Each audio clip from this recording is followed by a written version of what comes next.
दोस्तों भारतीय नागरिक सुरक्षा संहिता की धारा 340 ये मान्यता देती है दोस्तों, ये व्यवस्था करती है कि हर व्यक्ति जिसे किसी अपराध का आरोपी बनाया गया है दोस्तों, उसे अपनी पसंद के वकील से बचाव का अधिकार है दोस्तों। और ये प्रावधान भारतीय संविधान के आर्टिकल यानी कि अनुच्छेद के 22 के सबसेक्शन 1 की तरह है दोस्तों,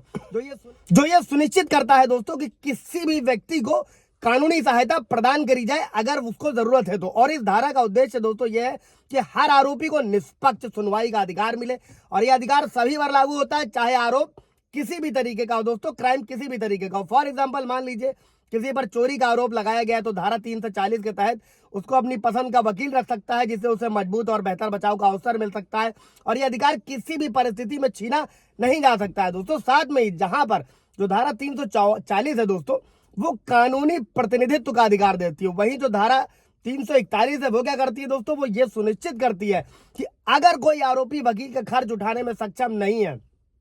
समझिएगा दोस्तों, तो राज्य उस पर होने वाले खर्च को उठाएगा, और ये काम कोर्ट ही करेगा। इसका सबसेक्शन 1, इसमें कई सारे सबसेक्शन है दोस्तों, 1 बाय 1 उसको भी समझ लेते हैं। इसका सबसेक्शन 1 है दोस्तों, इस प्रावधान के तहत अगर कोई आरोपी वकील नहीं रख सकता है और अदालत को लगता है कि उसके पास पर्याप्त साधन नहीं है, तो क्या करेगी कोर्ट जो है राज्य पर उस खर्च के लिए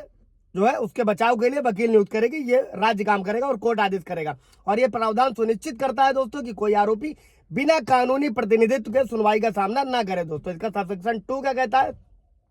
इस प्रावधान के तहत दोस्तों हाई कोर्ट को यह अधिकार है कि वो राज्य सरकार की पूर्व स्वीकृति के बिना या पूर्व स्वीकृति के साथ नियम बनाए दोस्तों। और ये जो नियम है तो कई सारे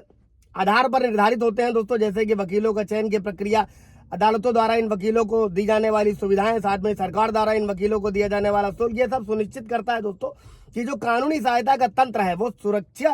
सुचारू रूप से चल सके और प्रभावी रूप से सभी लोगों को कानून से मदद मिल सके दोस्तों। और इस प्रावधान के तहत सबसेक्शन 3 क्या कहता है कि राज्य सरकार एक नोटिफिकेशन जारी करेगा, कानूनी सहायता को अन्य अदालतों में भी लागू किया जा सकता है। इसी तरह केवल सेशन कोर्ट ही नहीं दोस्तों, बल्कि जिला अदालत, निचली अदालत, सभी जगह पर यह सहायता उपलब्ध होती है भारतीय नागरिक सुरक्षा संहिता की धारा 340 और 341 के तहत दोस्तों। इस तरीके से मैंने कई वीडियो में रिपीट किया है कि अगर आपके पास पैसे नहीं है मुकदमा लड़ने के लिए तो आप नालसा की वेबसाइट पर जा सकते हैं, नेशनल लीगल सर्विसेज अथॉरिटी की,